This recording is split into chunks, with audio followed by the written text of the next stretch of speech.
All right, today we are working on multiplying rational expressions and also dividing rational expressions.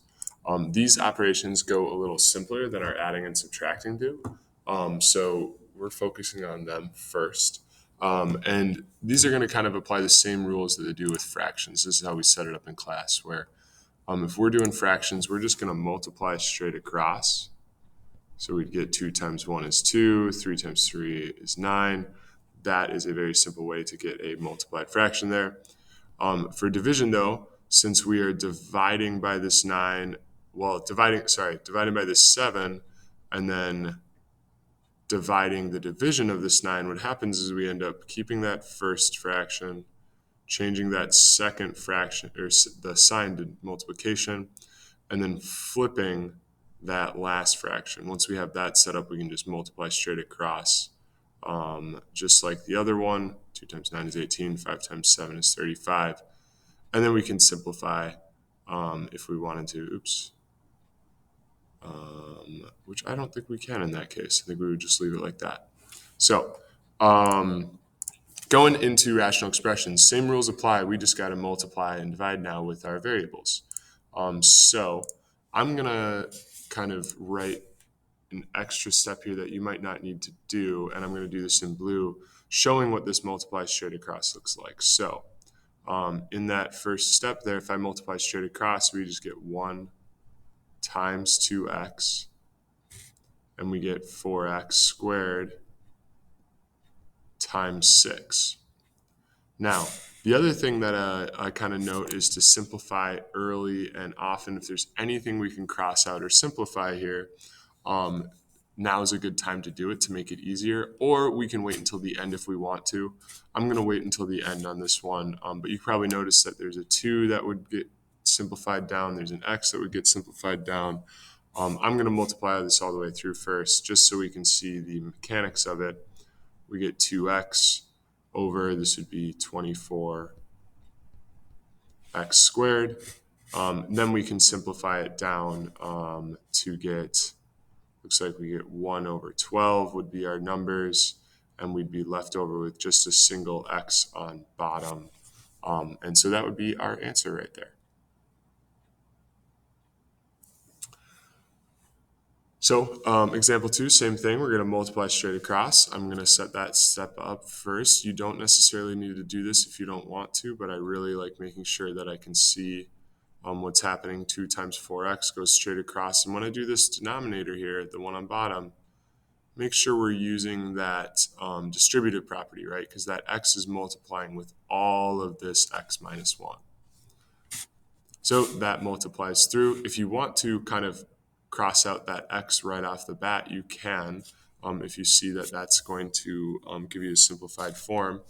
Otherwise, we can multiply through. We get 8x up top, and we get x squared minus x on bottom, and this came from distributing. I'm not super worried about getting this in simplified form, but then you'll notice that there's an x in all 3 of these terms right here. So we could divide that out and cancel it to give us a simplified form of 8 over x minus 1. You would have also probably seen that had you crossed out the x's right here and right here earlier in that problem.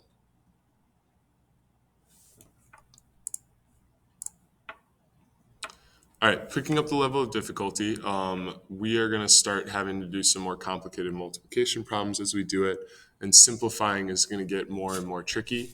So if you can't handle the simplification today, I'm not super concerned about it. We can use our tools when we get to our quizzes, as long as we're getting the other steps down. So I'm multiplying straight across. I'm going to set this up. I got 3 times 1 up top, and on bottom I have x plus 8 times x minus 4. I know I'm running out of space there, sorry. You should have a lot more space on your notes. So up top, 3 times 1 is just 3.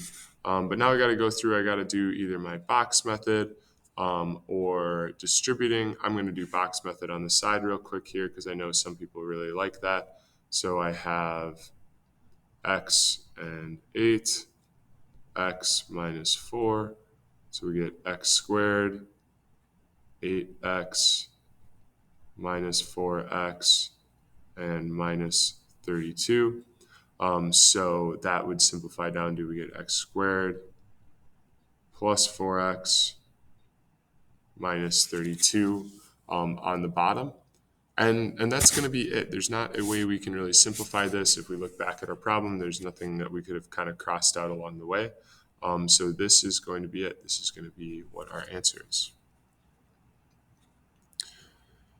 Last one for multiplication, just to kind of really complicate things. So we're going to multiply straight across. So again, I'd recommend throwing some parentheses around this x minus 9, maybe around the x plus 2 and x plus 10 as well, to show that, hey, we need to multiply and distribute. And on bottom we'll have x plus 2 and x plus 10. Okay, and then I'm going to kind of write my next step down here. On top, I'll do this in orange. We get x squared minus 9x. And I'll use our box method here for this one. I'll try to write it a little bit bigger so it's not as messy. We can put the x and 2 on top. We can put the x and 10 on bottom. We'll get x squared, 2x, 10x, and 20. That'll add up where we get x squared plus 2 plus 10 is 12 plus 20. And one thing you'll notice is I want to make sure that those fraction lines extend over all my numbers, so it's very clear on what I'm trying to accomplish. So with dividing, it's actually going to be super, super similar. We're just going to do one thing ahead of time. And that rule that we're going to kind of follow is keep, change, flip. And I'll show you what I'm talking about here in my first step.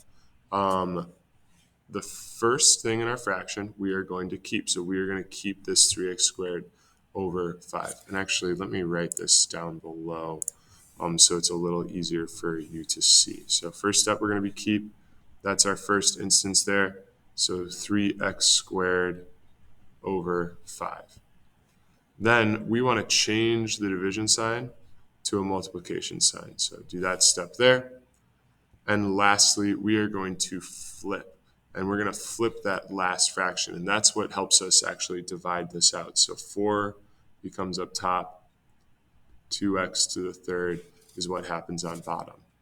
Now that you have a multiplication problem, we can go back to that multiplication rule, right, where we were multiplying straight across. So I go back there. We can multiply straight across. I like writing this out one more time. 3x squared times 4 over 5 times 2x to the third. You might see some instances where we can simplify here. I'm going to work it all out first and simplify after the fact. We get 12x squared up top, 10x to the third on the bottom. So then if I simplify out, I should have, if I divide both the top and bottom by 2, I get 6 over 5. And we have more instances of x on the bottom than the top. It looks like we got one more because we have an exponent of 3 and 2. So I'll get 6 over 5x. All right, same thing with example 6. We're going to start it off with that keep, change, flip. So we're keeping that first fraction, 1 over 4x squared. We are changing division to multiplication. And we are flipping that last fraction, so we go the 2x over 6. Once we have that, we can just multiply straight across. So 1 times 2x on top, and 4x squared times 6 on the bottom.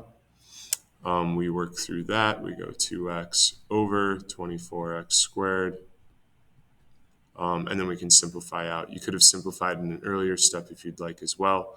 Completely up to you. So we definitely have 1 over 12 as our numbers, and it looks like x shows up on bottom there. All right, 2 more problems, just getting a little more practice with this. You can see that we're going to have to use some distribution. We're going to have to use some box method. So let's just start it up with that keep, change, flip step. To start, 2 over x, times x minus 1 over 4x, and now I'm going to do my multiply straight across. So we get 2 times x minus 1 over x times 4x. Now that 2 is going to distribute in, hit both of those terms there. So we get 2x minus 2 up top, and on bottom we get the 4x squared. You'll notice that we can divide out a 2 from all of these terms if we'd like. If you're not understanding that today, I completely understand. Kind of a last minute thing we're throwing in, but if I divide out a 2 from the top two terms, I get x minus 1, and on bottom I get 2x squared. Something we could have recognized in this step right here, where our 2 and our 4 could have helped simplify our problem a little further. All right, and last one then, example 8. We're going to do our keep, change, flip. I'm going to do that over here just so I have a little more space. So 6 over x minus 5, change to a multiplication, and here's our flip where we go x plus 3 times x minus 8. Now I'm going to set up my multiply straight across. So I got my 6 times x plus 3, got my x minus 5 times x minus 8. I'm going to extend that fraction sign so my communication is nice and clear. Up top, we get that distribution with the 6x and the 3. So 6x plus 18 up top. And on bottom, I'm going to kind of treat this as a box method here. So we have this x minus 5 up top. We have x minus 8 on the side. That'll give us x squared minus 5x minus 8x, and a positive 40 because we had a negative times a negative. So in our denominator, we get x squared minus 13x plus 40. Make sure that x is a little clearer to see.